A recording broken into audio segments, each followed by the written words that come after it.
We are on the record in the matter of Commonwealth of Kentucky versus Dejuan Hammond. That's 13 CR 003412. Ms. Jones-Brown and Mr. Lasowski are present on behalf of the Commonwealth. Ms. O'Connell and Mr. Schaus are present on behalf of Mr. Hammond. Mr. Hammond is present and in the courtroom. We're ready to resume trial. Parties have informed the court there's an issue. Judge, I think I should allow the Commonwealth to go first. And before we begin, I want to say that I appreciate the court's comments during the course of this trial about my tendency to talk over people. And so I just want to tell the court two things. The first one is I'm going to try very hard not to do that right now. But I think when you hear what the Commonwealth has to say, you'll realize that this is actually a pretty big issue, and we might be here for some time discussing this. So I don't know if you want to tell the jury there's been a delay, or I don't want to. That's your business. I just want to tell you, I think this is going to take a while, and I'm going to try really hard to stay calm. Okay. If you want to let the jury know, we've just had a morning issue, and I'll be back in just a minute.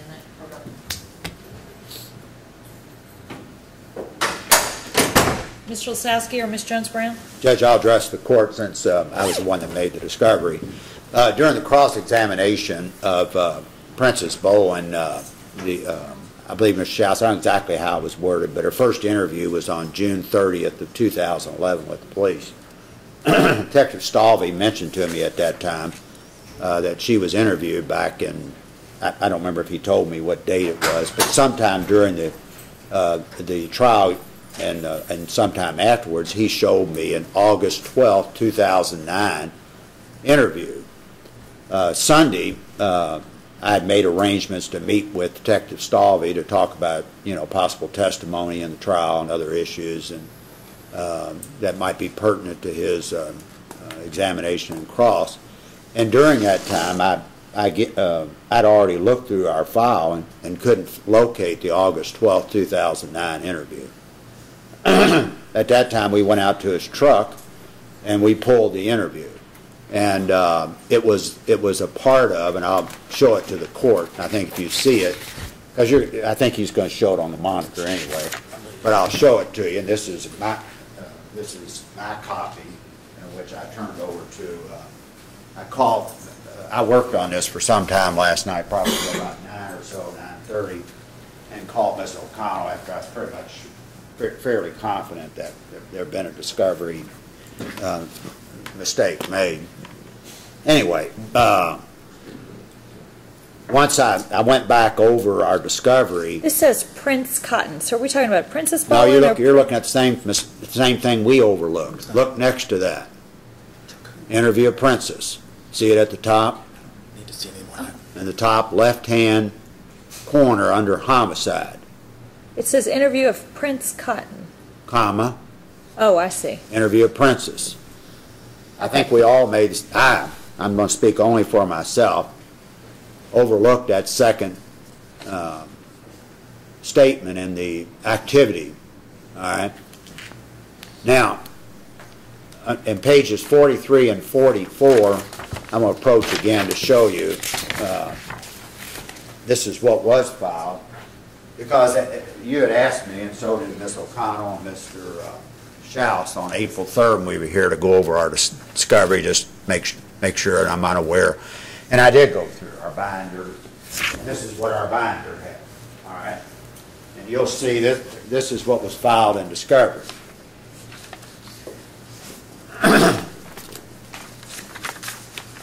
And they have a copy of that. So that portion of Miss Bowen hasn't been filed.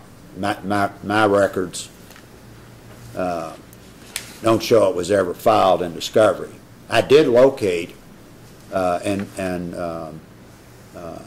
unamended copy that was, and I believe they were in two black.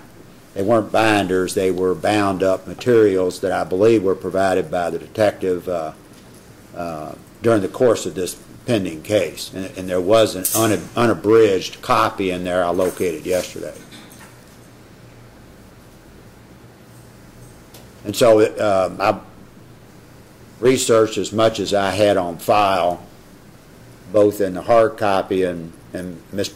Jones-Brown as well checked last night. Neither one of us could find that it was filed. I talked to Tom to see if there was some explanation, because I could tell going through the discovery, as Ms. Jones-Brown brought to my attention, there were periods where some materials were being filed under seal, presumably in order to protect the identity of witnesses from being disclosed in the public record. But there, in the first filing by the Commonwealth, it is disclosed that there were interviews, recorded interviews of Miss Princess Bowen, and so they were filed during the first round, along with some other materials in the rounds that followed. But this portion of the interview was never filed, as far as I can tell. Nor did Mr. Van Rostein have any recollection of the details of this when I spoke with him last night.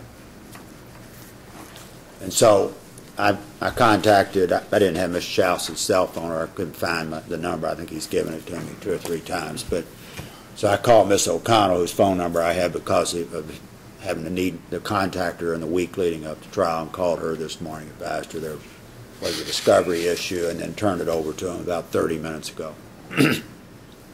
So that's where we are this morning, and I'll turn it over to counsel. All right, Mr. Schaus. Yes, ma'am. It is, of course, our motion for a mistrial based on prosecutorial misconduct. To begin at the end there, Ms. Jones-Brown has had my cell phone number for over a year. We communicate regularly through text messages about this and other cases we have in common. Mr. Lisowski said, and let's be clear, Judge, this is about Mr. Van Rostein, clearly. This is not about Mr. Lisowski or Ms. Jones-Brown. This is a residue of Mr. Van Rostein's approach to this case.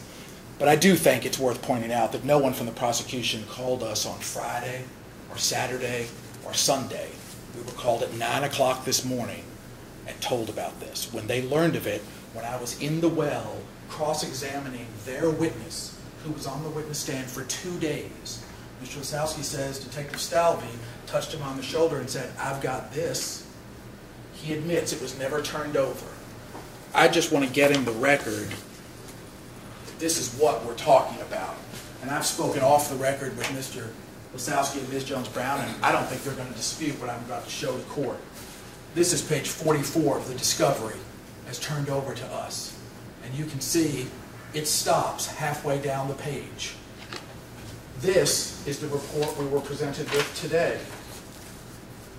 And halfway down the page, it says, interview of Princess Bowen on Wednesday, August 12, 2009. And it goes on for half a page, and then another page, and then a little bit onto a third page here. And there is stuff in here that is so clearly exculpatory that we're just now learning of, it's almost mind-boggling. He's not my client, but I also want to point out that Mr. Petway was tried in this court without his counsel having the benefit of this report. This is the first we've learned of it. Mr. Osowski's right, Judge. You may recall, and I've got my notes, and we can pull the tape and play it back.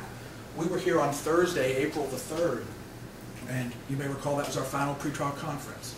And I had what I called sort of a housekeeping list of things. We talked about the questionnaire we were going to use to pick the jury, and we talked about some other things. And I said, and Judge, you know, given the way the case has been prosecuted, given the fact that Mr. Petway's trial was a mistrial initially because of the failure to disclose, I believe, I was reviewing this over the weekend, I believe it was 262 jail calls and some undisclosed police reports. That created a mistrial. And then the whole dismissal because 2 witnesses couldn't be found, in quotation marks, caused a mistrial. I said, Judge, I want all exculpatory evidence in this case now. And the court very reasonably said at that time, I believe that was 12:30 on a Thursday afternoon, the court said, Mr. Lisowski, I'm ordering you to turn over all exculpatory evidence by close of business tomorrow. That would have been the Friday before we began. And then I remember thinking about this. The court very reasonably said, look, you can't make that deadline. Give me a call. I'll extend it. And I thought, that's pretty reasonable. I sat mute on that. If he hits a snag, and I know it was a, it was a Thursday, and then there's the Friday, and then a weekend, and the trial, you said if you hit a snag, you call me. but all exculpatory evidence must be turned over by close of business Friday. Now, what I find particularly troubling is Mr. Lasowski's, I do not doubt for a moment, truthful recitation of what happened yesterday at his office, which is that Detective Stalvey went to his truck and found this. You don't remember, Judge, because Judge Morris was the judge at the time, but it was Mr. Stalvey keeping files at his home that created this whole disaster months ago. I also want to point out that that statement right there about keeping the stuff in his truck flies in the face of Kyles v. Whitley, the United States Supreme Court case on the Commonwealth's duty to provide exculpatory evidence. And I can doggone near quote it, Judge. It is the responsibility of every individual prosecutor to seek out and disclose exculpatory evidence to the defense. And it is not allowed under the United States Constitution for a prosecutor to say, and this is exactly what Kyles is about, well, the police officers had that, and I didn't know about it. The police had it. They cannot hide behind incompetent police officers. They are required to meet with their officers and to find all exculpatory evidence. And I want to point out, Judge, that in Kyles, you know what the exculpatory evidence was? A few witness statements, a few ID direct witnesses to a shooting in a grocery store parking lot. Here, the exculpatory evidence is a 2.5-page report written by the lead detective in the case. It's not a witness statement taken by an officer in Kyles. It was some uniformed officers. There's a shooting in a parking lot. The police respond. Multiple officers come. And some uniformed officers took some statements. And those statements got kind of lost in the mix. And the prosecutors in that case said, well, Judge, it's not our fault. The police lost those few witness statements. They were uniformed officers, and they never made it into the case file. Here, we have a 2.5-page report written 5 years ago by Detective Stalvey and turned over on the 5th day of trial in a murder trial. It's not the first time it's happened in this case. The exact same thing happened to Stephen Petway. I want to be clear. This is not a Jim Lasowski or Elizabeth Jones Brown issue, if I can be as informal as to use their names. This is a residual effect of the way Mr. Van der Rostein has prosecuted not only the case against Mr. Hammond, but also the case against Stephen Petway. It's not just lost or forgotten, Judge, as in Kyles, where they said, well, we lost those reports. I do not think there will be any, may I approach? You may. I don't think there's any dispute. Someone covered up that page when they ran it through a Xerox machine. There's no other explanation. And Mr. Lasowski's right. This is page 44 of the discovery. This was in the first batch of discovery ever turned over by the Commonwealth. This was done years ago. Mr. Hammond was indicted in October of 2011. This was in the very first batch of discovery. This is obviously a lot of things, but at a minimum, there can be no dispute that it is an incredibly egregious breach of the Commonwealth's duty on exculpatory evidence. It is also clearly prejudicial to the defense. I mean, I've had that in my possession now for less than an hour, Judge. I've had it in my possession for 40 minutes, and I can pick out a dozen sentences that change this trial completely and change a possible defense of Mr. Hammond completely.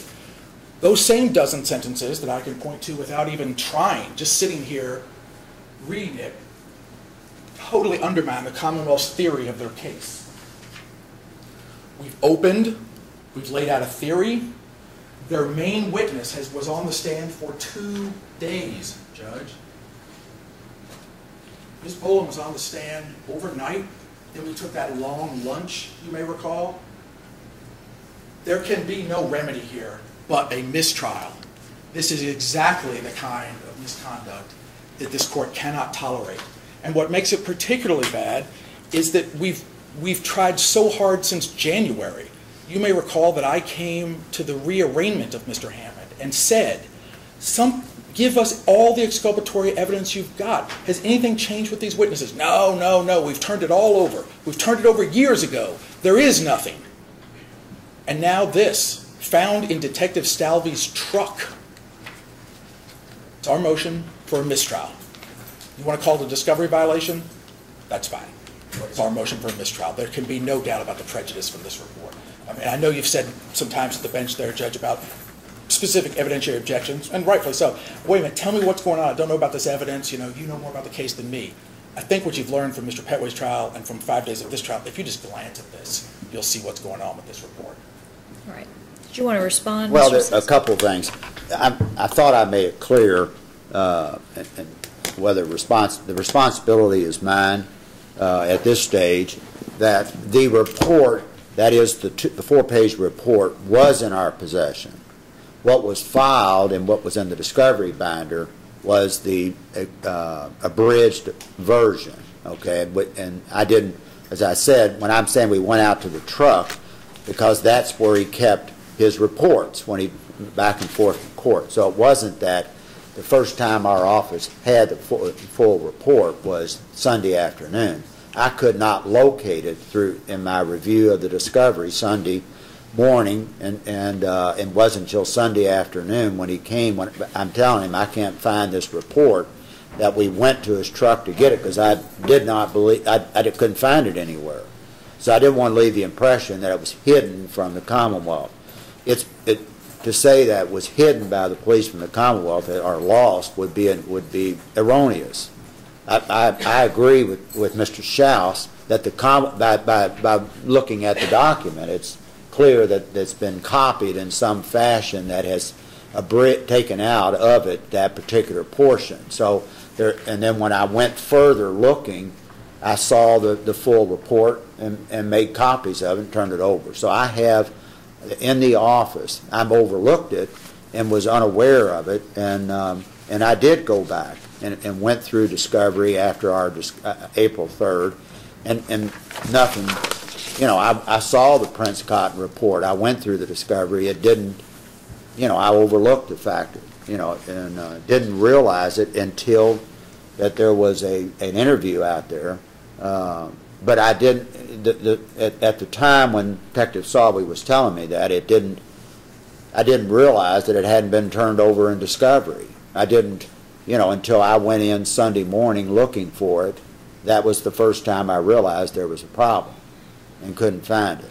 That's not excusing or saying anything other than what the facts are.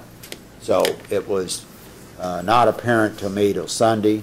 It was 8, 9 o'clock or later before I had gone through all of our discovery in an effort to determine whether it had been turned over. I went through letters and to defense counsel and things of that sort. There were, as the report indicates at the top, a reference to Princess Bowen, the interview of Princess Bowen, which I overlooked. In her interview, particularly on the June 30th interview, there are several times that Detective Stalvey makes reference to the fact that she had been interviewed a prior time. There's several points in that interview and in the transcripts that you will see in which they make reference to this that, again, I didn't pick up on. It didn't, I did not, apparently none of us did. None of us did. Yeah, that picked up the fact that these references jumped at either Mr. Schaus or myself that we were overlooking something. And so should this have been turned over? It's clearly 724, and it clearly should have been turned over. And I'm not going to dispute it's, I'm not here to dispute it. It should have been turned over and made available. Had I realized it on April the 4th or 3rd when I went through it, I would have immediately made copies and turned it over to them, and did turn over some discovery that he needed on Thursday or Friday of that week, so that he, another witness, not important in this particular discussion. So the question before the court is the mistrial the only remedy? I think these are matters that can be properly remedied. Ms. Princess is still available. We've not gone past the point where Roy Stalvey will be on the stand these are points that can be dealt with in whatever manner that counsel for Mr. Hammond wished to address it. I don't believe that a mistrial or sanctions are necessarily in order in this particular case, or that there is irreparable prejudice to the defendant. Judge, if I might. Go ahead. A couple of things. First of all, Mr. Wasowski just kind of made things worse for the Commonwealth by saying that it's not a question of the police not turning over something to him. He's saying it's been in the possession of the Commonwealth for 5 years, and they never discovered this until halfway through this trial. So that makes it kind of worse. It's also 724 and 726 we're talking about here. Next, the remedy is a mistrial, and let's be clear, jeopardy has attached and the Commonwealth has caused the mistrial. So jeopardy has attached. There are things in here. We have an investigator. This court's well aware, and I'm not letting the cat out of the bag on any sealed orders. You signed Chapter 31 orders. Ms. O'Connell and I represent Mr. Hammond on the assigned counsel list. We've had 2 different investigators on this case for over 2 years. There's stuff in here that would take us forever, not forever, but weeks to investigate. There's stuff in here that they drop on us in the middle of the trial. There's no way to remedy this. And we're under no duty to ferret this stuff out. Mr. Wasowski says, well, the fact that there were some oblique references on that videotape that we've watched clips of that none of us caught, I think that just makes our argument even stronger. But we're under no duty to search this stuff out. It's clearly a violation. And I appreciate Mr. Wasowski admitting on the record in all candor that it's a violation of 724, 726. But more importantly than that, Judge, it's a violation of their duty to provide exculpatory evidence. I don't hear any serious argument against that. I have not heard the Commonwealth sit here today and say, no, no, no, Judge, it's not a violation of our duty to turn over exculpatory evidence. It's just a 724, 726 violation. It's way more than that, Judge. I mean, if you look in here, I just invite the court just to cast your eyes briefly over it. But the thing that's so troubling is it's clear, and again, the Commonwealth, I appreciate their candor, somebody made a Xerox of this and intentionally deleted the entire interview. And that intentional deletion would have occurred. I've got my file. I can go look at it if you want me to. But I know this stuff was all turned over in late 2011, early 2012, in the Commonwealth's first discovery response. And I know that because, again, I can go get my file, but they turned over the first, is it 101 pages? I can go look at my file. I've got it all there with all the responses. Do you want me to do that? I acknowledged, I thought, my initial remarks that this interview had been filed with the initial discovery in December of 2011. Okay, December 2011. There you go. I mean, I've got all that. I'm going to assume that for the purposes of deciding this. So it's a clear violation of their duty to disclose exculpatory evidence. He says there's no damage. Judge, look at this. This would have changed the entire complexion of the case. We've got that conversation that I played in my opening statement. Oh, I want to point out, I can't remember the style of the case, but there's a case right on point that says, or not right on point, but if you just want to call this a discovery violation, where there's a rape case and the police don't turn over any evidence of physical injury, defense counsel gets up and says, this is all cooked up because there's no evidence of physical injury. They drop a hospital report on him in the middle of the trial. That's a mistrial because the defense counsel's opening would have been completely different, obviously, if he'd seen it. The whole complexion of this last 5 days of this case would have been completely different, from opening through 2 days of testimony of Ms. Boland on the witness stand, Princess. So the remedy here is a mistrial, Judge. There's no way to paper over this or to squint and look at it sideways and figure it out. The remedy is a mistrial and jeopardy is attached, and the Commonwealth has caused this mistrial. All right. An issue has arisen this morning in terms of an older statement of a witness who testified in this trial last week. I don't think there's any disagreement that it is information that should have been turned over by the Commonwealth. I don't believe it was intentional on behalf of these prosecutors, but nonetheless it should have been discovered within their file. It should have been turned over to the defense. It's wrong that it wasn't, and what I need to do is take just a 10-15 minute recess because I want to read the information. I've been looking at it, but I've been giving the bulk of my attention to listening to you all. So what I want to do is take a moment and look at the entirety of the information that the Commonwealth failed to disclose. And then I will be back with a decision in, let's see, it's 10:30. I'll be back by 10:45. Would you like a cite on the cases, Judge, or not? Go ahead. Well, actually, I don't have my computer in front of me, but I'd invite the court to take a look at Kyles, Kyles, v. Whitley, Whitley. It's a United States Supreme Court case. Okay.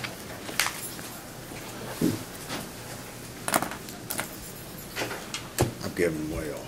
Oh, also, Kentucky case, Bussell, B-U-S-S-E-L-L, v. Commonwealth. All right.